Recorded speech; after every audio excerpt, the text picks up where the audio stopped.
So I am having this problem, whereas when I record, it's only recording in mono, even though clearly,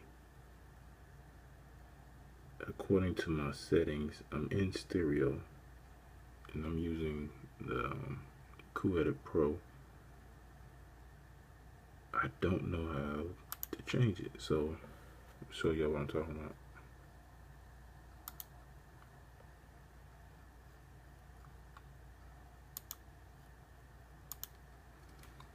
Test, test, 1, 2. Now what happened right there? That was really weird. So test, test, 1, 2, 1, 2. As you see, to the left is going, but the right, I'm not getting anything. So if anyone can help me with this, help me on my other laptop too to change the settings, I would appreciate it.